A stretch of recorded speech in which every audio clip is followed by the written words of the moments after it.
Rising US shale oil production has put short-term supply concerns centre stage as the oil market downturn enters its third year. But for OPEC producers, worries about when demand for their crude will peak is only gathering pace, and India is in focus. In recent years, as the growth in Chinese oil demand has slowed down, India has been tipped to be the world's fastest growing oil consumer over the next 2 decades. Its population of 1.3 billion people holds the hopes for global oil producers as rising incomes and the rapid uptake of motorcycles and cars boost petrol and diesel demand, offsetting fading demand in the West. But India, which sources 86% of its oil needs from OPEC countries, wants to reduce its dependence on foreign crude.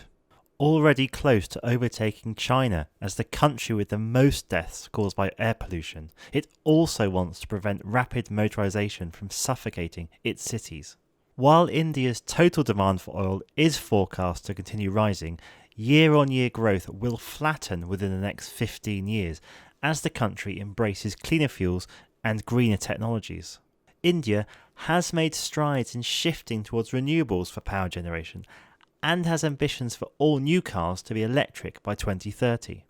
How serious the government is about implementing such policies stands as a test case for how oil demand will play out. Just as international oil companies believe they must prepare for peak demand and sustained lower crude prices, producer countries too are aware that a potential threat may loom. Indian oil demand is forecast to rise by about 200,000 barrels per day to nearly 4.5 million barrels per day this year, almost 5% of global consumption, according to the International Energy Agency. Breaking the numbers down, the figures show that gasoline is still growing at around 9% annually. Diesel consumption, on the other hand, is generally flat, whilst kerosene, heavy fuel oils and naphtha are showing declines. Kerosene is being substituted as part of a campaign by the government to replace it with cleaner LPG, especially in rural areas.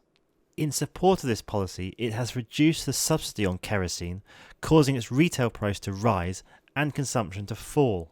The government has, at the same time, subsidised the take-up of LPG by households and encouraged the growth of LPG dealerships across the country. One result of India's changing demand patterns is the expectation that the country will need more refining capacity.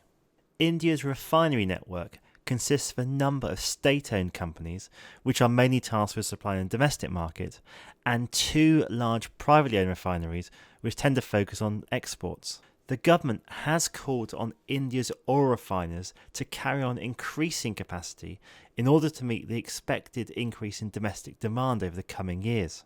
The Indian Oil Corporation, the country's largest refiner, has plans for a number of refinery extensions and upgrades, as have the other main state-owned refineries, and these could add over 200,000 barrels per day of extra headroom.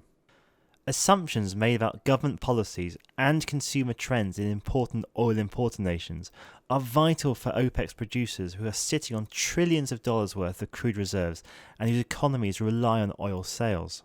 India has become a litmus test for OPEC nations and other producers. If India's growing middle classes do not use as much oil as they hope, global demand for crude may peak and fall faster than expected.